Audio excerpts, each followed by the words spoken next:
What's this?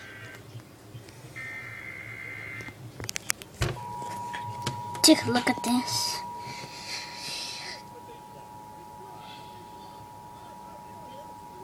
Civil authorities in your area have reported that the bodies of the dead are rising from their graves and attacking their victims. No way! Follow the messages on screen that will be updated as information. Somebody must have hacked into their EAS system and made this occur. They are considered extremely dangerous. I repeat.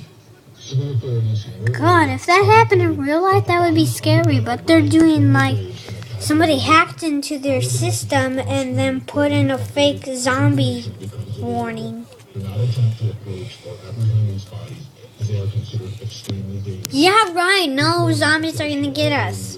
Receiving this broadcast. Tune in to 9:20 a.m. to get updated information in the event that you are separated from your television or if electrical service is interrupted. Civil authorities in your area have reported that the bodies of the dead are rising from their graves and attacking the living. No way. Follow the messages on screen that will be updated. That's no way this could happen.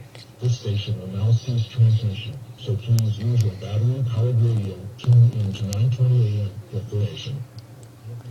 Yeah, right. That was weird.